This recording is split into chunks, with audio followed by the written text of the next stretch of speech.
सम्राट अशोक 20 साल के थे और कुशल राजनेता बने, धर्मात्मा राजा बने। सम्राट अशोक।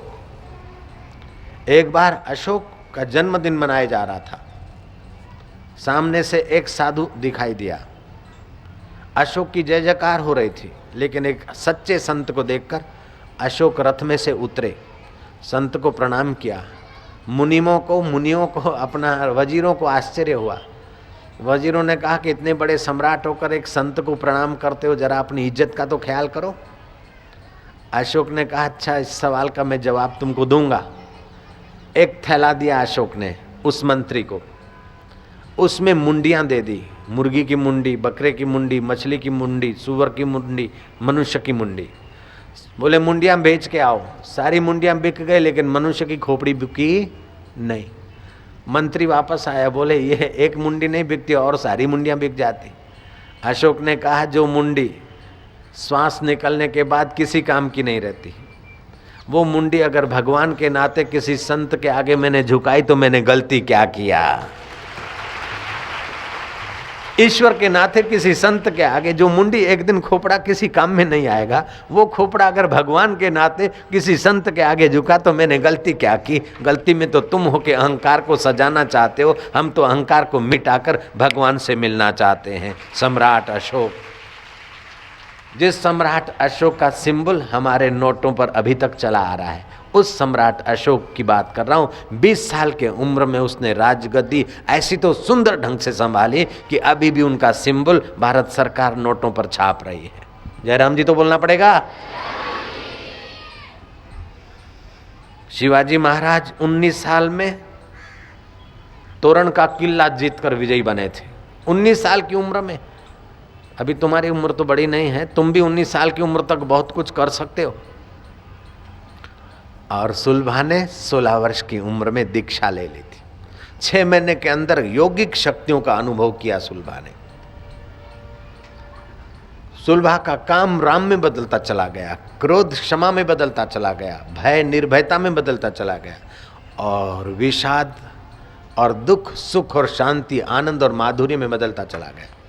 सुलभा ने कहा राजा जनक, मेरे गुरु ने कहा कि तेरे पास ही रिद्धि सिद्धियां आए तभी भी उसमें फंसना मत, अभी आत्मा का अनुभव करना। गुरु ने मेरे को तत्व ज्ञान का उपदेश दिया और 1.5 साल के अंदर मैंने ये तत्व ज्ञान पाकर जीवन मुक्ति का अनुभव किया है। मरने के बाद भगवान के दीदार होंगे ये बात नहीं, जीते जी मेरा आत्मा ब्रह्म रूप है, ऐसा मैंने साक्षात्कार कर लिया। राजन, मैं तुमसे इसलिए सवाल पूछने आई हूं कि मुझे तो 2 साल एकांत मिला, मुझे तो गुरु की दीक्षा मिली, मैंने तो योग अभ्यास किया, मैंने तो नमक बिना का थोड़ा कम नमक वाला भोजन किया, प्राणायाम किए, जप किया, ध्यान किया, कुछ समय मौन रही, तभी मेरी शक्तियों का विकास हुआ।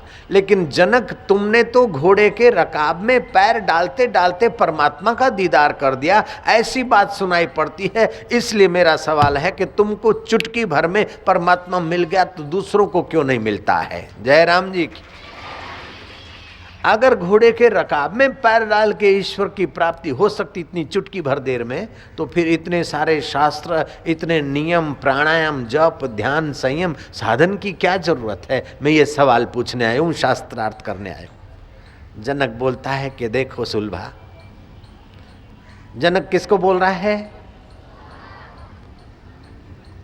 मिथिला का सम्राट, एक छत्र सम्राट, वो सुलभा के सवाल पर प्रसन्न होता है और हृदय की सच्चाई रखकर जवाब देता है कि हम अगले जन्म में गुरु के आश्रम में साधना करते थे। मेरा छोटा गुरु भाई था, उसके हमने मजाक उड़ाई और उसकी टाल पर हमने टकोरे मारे। इतने में गुरुदेव आ गए नदी किनारे, और छोटे विद्यार्थियों का बड़ा विद्यार्थी अपमान करता है, ये बात को जानकर गुरु जी जरा नाराज हुए। गुरु ने श्राप दे दिया कि तुम कितनी भी साधना करोगे, तुमको परमात्मा का दर्शन तभी होगा, ब्रह्म ज्ञान तभी होगा जब ये छोटा विद्यार्थी ब्रह्म साक्षात्कार करेगा और यही तुम पर कृपा करेगा, तभी तुम्हें परमात्मा का दीदार होगा। इस सृष्टि में उम्र से भले कोई छोटा बड़ा होता हो, लेकिन तत्व से तो सब में वही बड़ों का बड़ा परमात्मा बैठा है। इसलिए किसी छोटे का अनादर न करो। जय राम जी की।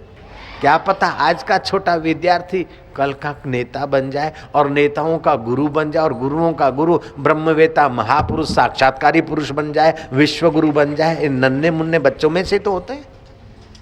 हम भी तो तुम्हारे जैसे नन्हे मुन्ने थे, जयराम जी बोलना पड़ेगा। और अभी देखो बाबू जी,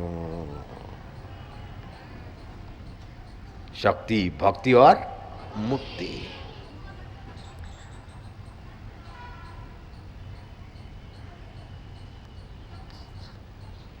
जनक बोलते हैं कि इसी कारण ये अष्टावक्र महाराज को इस जन्म में परमात्मा का साक्षात्कार हुआ। ये गुरु जी मेरे 12 साल के और मेरी लंबी उम्र है, लेकिन वो जो गुरु का अगले जन्म का ब्रह्मज्ञानी गुरु का दिया हुआ वरदान और या श्राप कहो, वो यहाँ फलित हुआ। मैंने घोड़े के रकाब में पैर डाला, अगले जन्म की हुई साधना थी, इस जन्म का सुना हुआ सत्संग था, सच्चरित्र था। इसके कारण मेरे को गुरु का उपदेश सुनने मात्र से वो पर्दा हट गया। जैसे लाइट की फिटिंग है तो केवल स्विच ऑन करना ही रह जाता है और रोशनी हो जाती है, ऐसे ही मेरी पूर्व की तैयारी थी और अष्टावक्र गुरुजी ने कृपा करके कृपा दृष्टि डाल के स्विच ऑन कर दिया और मुझे परमात्मा का साक्षात्कार हो गया।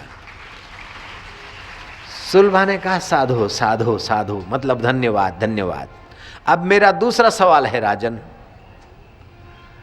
आपको भगवान का रस मिल गया, परमात्मा का साक्षात्कार हो गया, तो जिसको भगवान का अनुभव हो गया उसको भगवान के रस से बढ़कर दुनिया में त्रिलोकी में और कोई ऐसा रस नहीं। तो जब भगवान का अनुभव हो गया आत्मा परमात्मा का, फिर तुम तख्त सिंहासन चंवर छत्र और राजाधिराज महाराजा अन्नदाता घड़ी खम्मा ये सुंदरियों के छनन छनन करते हुए लाखों करोड़ों रुपए के गहने गांठे छन छनाते हैं और तुम उनके हवाल झेलते हैं और हुकूमत का मजा ले रहे हैं। तो अंदर के मजे से क्या आपकी बाहर की हुकूमत का मजा ज्यादा दिख रहा है तुमको? भारत की कन्या की अक्ल कितनी सूक्ष्म है, ऐसा नहीं।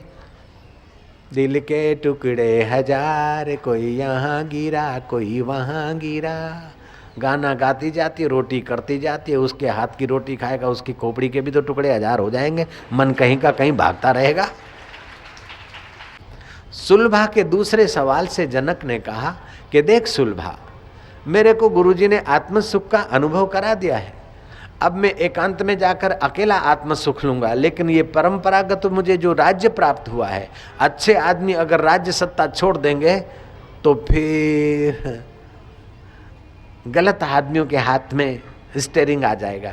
इसलिए गुरु ने आज्ञा किया कि तुम राज्य तो करो, और राज्य की ये यूनिफॉर्म है, छत्र चंवर और ये सब जो है ये राज्य की यूनिफॉर्म है, उस राज्य की यूनिफॉर्म का मैं उपयोग करता हूँ, अहंकार बढ़ाकर उपभोग नहीं करता हूँ। इसी कारण मेरे राज्य में बड़े बड़े संत हैं, बड़े बड़े जोगी हैं, बड़े बड़े तपस्वी हैं, उनका मैं आदर करता हूँ, और दुष्ट चोरों से, डाकुओं से और दुष्ट अमलदारों से प्रजा की सेवा करना, रक्षा करना राज्य का कर्तव्य है। मैं अपना कर्तव्य निभाता हूँ, अच्छे अमलदारों का प्रमोशन करता हूँ और दुष्टों को दंडित करता हूँ, इसलिए मेरा राज्य भी अच्छा चलता है और मेरा दिल भी अच्छी खुशी की अनुभूति करता है। हरि ओम हरि ओम हरि ओम हरि ओम हरि ओम।